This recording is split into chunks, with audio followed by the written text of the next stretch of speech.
So guys, for the first step, you want to go to search and type in check for updates. Click on it. And now once you're on this, you want to click on check for updates. Make sure that your computer is fully up to date. For the next step, you want to go to search and type in virus and threat protection. Click on it.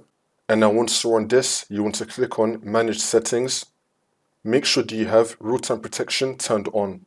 Make sure that you have dev drive protection turned on. Scroll down.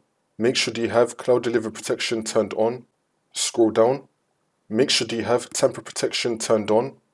And then click on manage controlled folder access.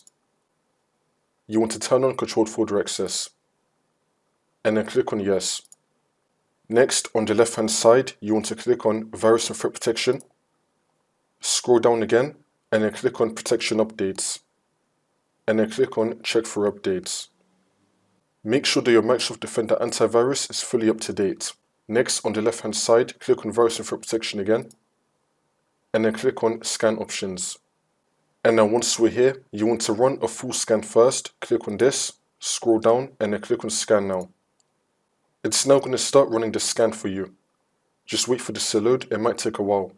And now once that's been done, if it finds any threats, it should then fix it for you. Next, you want to scroll down and then select Microsoft Defender Antivirus Offline Scan.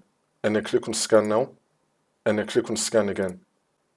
And then click on Yes. It's now going to shut down your computer and it's going to run an offline scan for you.